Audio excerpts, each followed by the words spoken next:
Halo Jepangis, selamat datang di Jepangis. Dan kali ini kita akan membahas tentang Jewelry Bonnie yang baru-baru ini keluar lagi di chapter One Piece. Dan yang jelas, sejak chapter 1060, kemunculan Jewelry Bonnie ini sangat menyita perhatian One Piece. Bagaimana tidak, Jewelry Bonnie akan menemani petualangan Mugiwara dalam perburuan mendapatkan One Piece. Setidaknya dalam beberapa chapter ke depannya, ya mungkin saja ini akan menjadi arc baru bagi Mugiwara bertemu dengan Jewelry Bonnie. Dalam One Piece chapter terbaru, chapter 1061 diperlihatkan bahwa Jewelry Bonnie berhasil diselamatkan oleh Jinbei.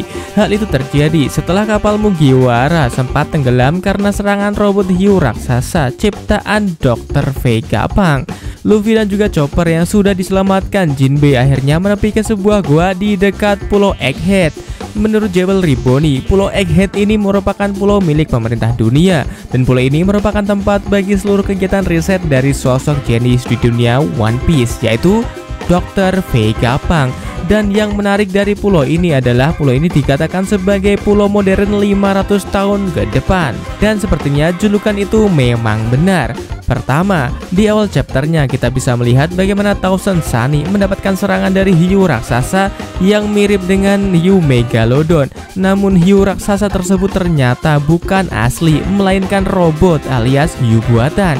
Ikan hiu tersebut memiliki tugas untuk mengawasi dan memberikan laporan tentang kegiatan yang ada, namun justru memakan berbagai kapal yang lewat.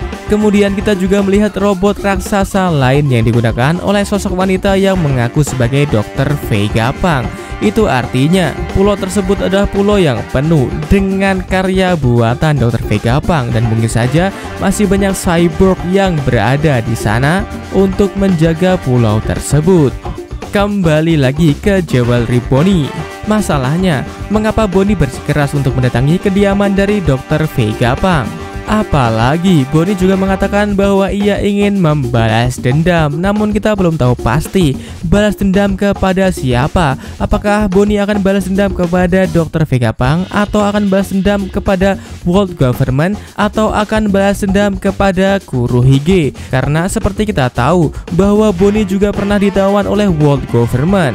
Paling tidak, Bonnie sudah 3 kali kabur dari World Government. Yang pertama, ketika kabur dari World Government sebelum ia menjadi bajak laut. Mungkin ada sedikit campur tangan Kuma di sini sehingga menyebabkan Bonnie menangis ketika Kuma diinjak-injak harga dirinya oleh para bangsawan dunia.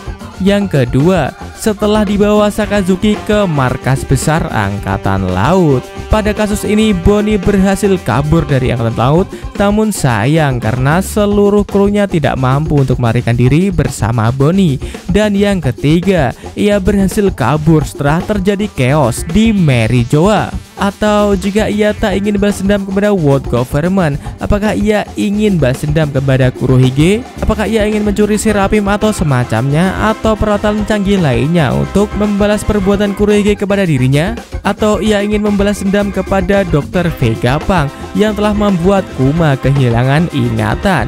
Dan ia mungkin bisa saja ingin mencari flash disk yang berisi memori Kuma yang bisa saja disimpan oleh Dr. Vegapunk. Karena kita tahu sendiri bahwa Jewelry Bonnie ini menangis ketika ia melihat Kuma seperti sudah tidak mempunyai harga diri lagi.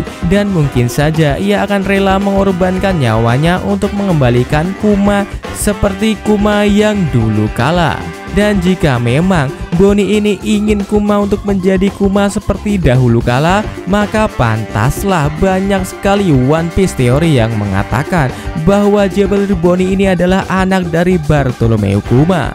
Yang jelas, kita masih belum bisa memastikan apakah teori ini adalah benar, karena sepertinya perjalanan arc ini akan cukup lama. Karena Luffy bisa saja akan menjadi aliansi seperti apa yang dilakukan Luffy kepada Law di Pulau Pang Hazard. Dan menurut kalian, bagaimana tentang hal itu? Tulis komentar kalian di bawah.